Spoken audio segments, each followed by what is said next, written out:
Not every time there is a rape and murder should the conscience of the country be awakened. These were the hard-hitting words of the Supreme Court of India while hearing the RG hospital rape and murder case of a 31-year-old trainee doctor in Kolkata.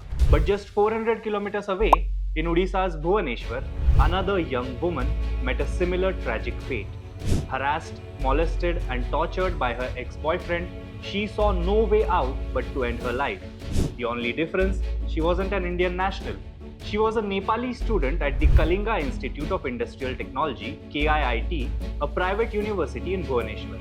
And instead of their conscience being shaken by this horrific incident, the university administration tried to cover it up. Worse, when protests erupted, they attempted to evict all Nepali students from campus.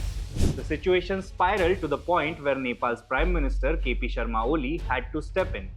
But why is this case not sparking the same outrage as the RG hospital case? Is it because the victim was not Indian? And wouldn't this incident, along with its shocking aftermath, further tarnish India's reputation, a country already witnessing 4 rapes an hour? These are some of the questions I shall raise in today's Honest Take.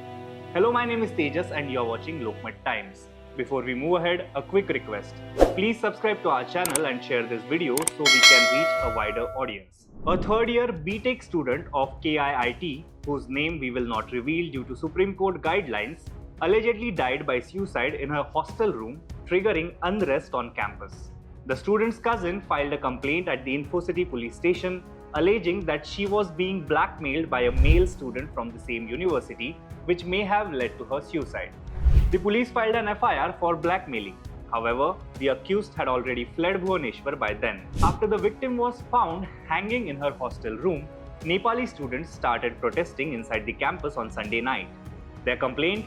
They alleged that the victim had previously made harassment complaints to the university administration, but they did not address them. The university, of course, has denied the allegations.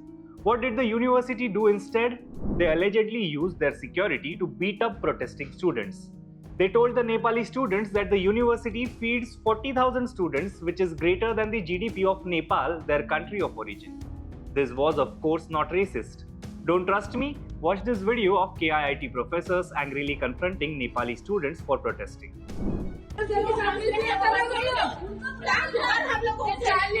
बच्चों को मतलब खिला रहा है, बढ़ा रहा है, free में बिठा के। तुम्हारे कंट्री का उतना बजट होगा, उतना budget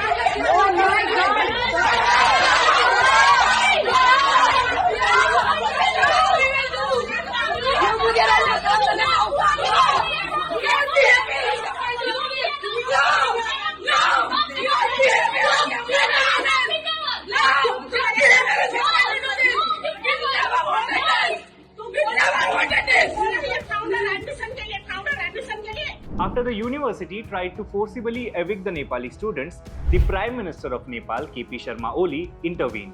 But this intervention should have come from the Odisha government or the Ministry of External Affairs in the first place. The videos related to the incident were all over social media. But anyway, the Nepal PM put out a tweet on his official handle which read, "It has come to our attention through media and social media that a Nepali student has died in the hostel of Kalinga Institute of Industrial Technology, KIIT University in Odisha, and that Nepali students have been forcibly evicted from the hostel. The government is working on this matter through diplomatic channels and is in contact with the relevant authorities." He also stated that 2 officers had been dispatched from the embassy in New Delhi to counsel Nepali students affected in Odisha. After the Nepal PM's intervention, the Odisha government finally woke up.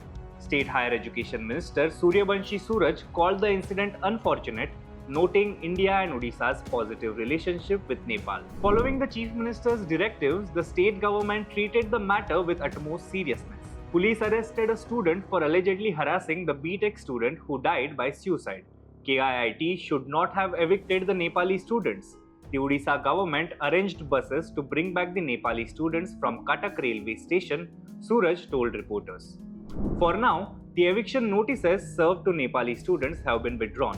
Meanwhile, the accused, identified as Advik Srivastava, has been apprehended in Lucknow and his personal belongings, including mobile phones and laptops, have been seized for further investigation. An audio clip has surfaced on social media revealing a conversation between the accused and the victim, where the accused is heard abusing and harassing the girl. खुद याद कर, कल रात को सोते सोते जगा के तूने उठा के टॉन्ट बोलना शुरू कर देना। श्वेता को लेके अच्छा उसका रिवेंज ले रहे थे, ठीक है लो आते। भाई रिवेंज की बात नहीं करती थी, मैं तुम्हें एक लॉजिकली चीज समझा रहा हूँ। तुम श्वेता वाली चीज को लेके 2-3 हफ्तों तक होना कर सकती हो, टॉन्ट मार सकती हो। मैं सेम चीज बोलूं तुझे कि तूने ये क्या था तो मैं भी ये करे, तो मुझे तो कितना गाली सुना था, कितना गाली देता है तू मुझे। प्रकृति मैं तुम्हें सेम चीज मैं गलत में ना करूं तो भी गलत मतलब मैं सच बता रहा हूँ, इनकी सेम चीज नहीं है, अलग है। तो भाई मिर्च मसाला की बच्ची मेरे मुंह मत लग, बार-बार कह रहा हूँ। Remember, the victim had reportedly complained multiple times to the university authorities and they ignored it. Had they intervened in time, her life could have been saved. For now, security has been heightened on the campus and the deceased family has arrived in Bhubaneswar to collect her body following the postmortem. Now let's come to the questions we need to ask here. Why is it that when someone is raped or sexually harassed, the first reaction of institutions is to cover up the matter? Are the Vishakha committees, also known as Internal Complaints Committees, ICC, completely toothless? UGC regulations from 2015 state that Indian colleges and universities must have an internal complaints committee to conduct inquiries into sexual harassment complaints from students, faculties, and non-teaching staff. So what was this committee doing at KIIT? Were they sleeping on this case all this while? I showed you a video of a woman professor berating Nepali students for protesting against this unfortunate incident. Would the women professors have used the same language had the victim been related to them? The worst thing to see is women being apathetic towards other women's suffering. On top of that, why did the university administration try to suppress the case instead of supporting the students' demands? The university is owned by Dr. Achyut Samant, who is also a former MP from the Biju Janata Dal. He calls himself a philanthropist and humanitarian. Does he approve of his university's stand in this whole case? It's very clear by now that our country has a rape problem. Accepting it doesn't mean we are demeaning the country. A few days ago, the Chhattisgarh High Court ruled that unnatural sex by a husband is not an offense. Can you believe that? The woman had allegedly died due to forced physical relations by her husband. But the court held that her husband wasn't responsible. An opposition politician once called India a rape capital. It caused massive controversy with him being labelled anti-national.